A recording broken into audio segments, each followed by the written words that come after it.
Alright, so we're going to go over how to attach flat bands to a slingshot. And this will apply to just about any slingshot, whether it be a natural or a high-end custom.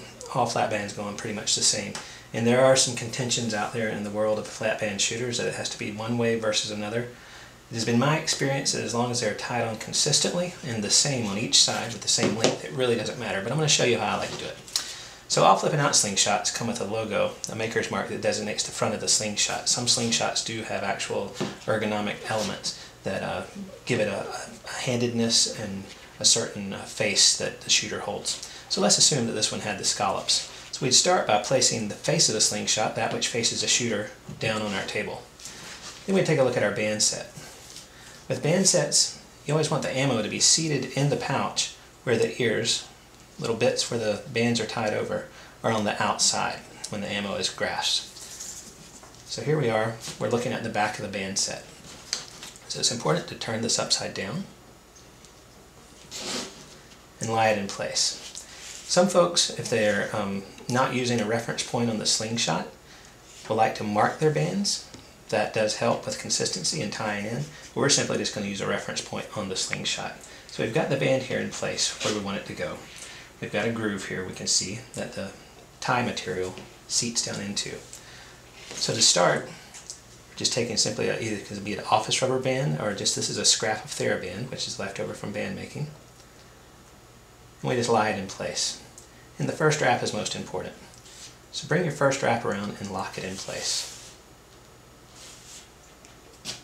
Then your consecutive wraps, you want to make sure you stretch the band as you lay it down. And what that does is it causes the band to bind back into itself. And you want at least 3 complete wraps that have been stretched well. We've got our wraps now. To finish it off, the quickest way to do it that I have found is to just simply use your fingers. So I like to hold the bands down with my thumb so they can't go anywhere. And as I begin that next wrap, I'm going to come over the top of my thumb, 1 time, 2 times, and on the 3rd pass we're going to take our tag end, we're going to roll our thumb backwards, and put the tag end right underneath our thumb, and it's a quick rolling motion. So as this band rolls off the top of my thumb, I'm going to be pulling this tag end underneath it.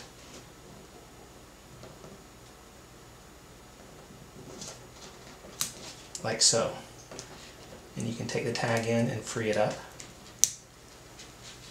And that is not going to come undone. But it's quite easy to get undone if you need to readjust your bands. Now to do the other side, we still have our band set completely laid out, flat. We want the same orientation. So we can see here, we haven't moved anything. This will be facing up.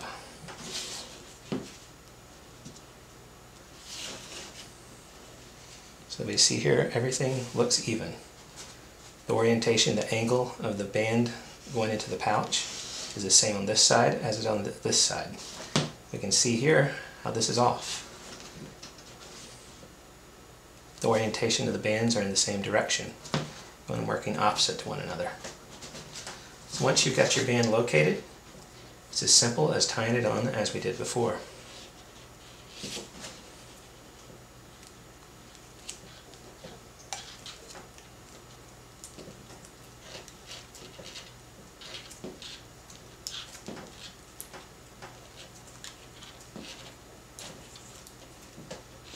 One last time up close. Bring our tag in around. Put it under the thumb. Push down on the tag end and pull it under as the bands on top of your thumbnail roll off. And there you have it. Now when you look at your slingshot, the pouch is ready to receive ammo. The ears are on the outside. And you can see there's a trough created by the bands, here and here. What that allows is your bands clear the forks. They cleanly empty the projectile from the pouch. It'll shoot just fine the other way, but this is the way most top shooters prefer to do it in a way that's consistently proven.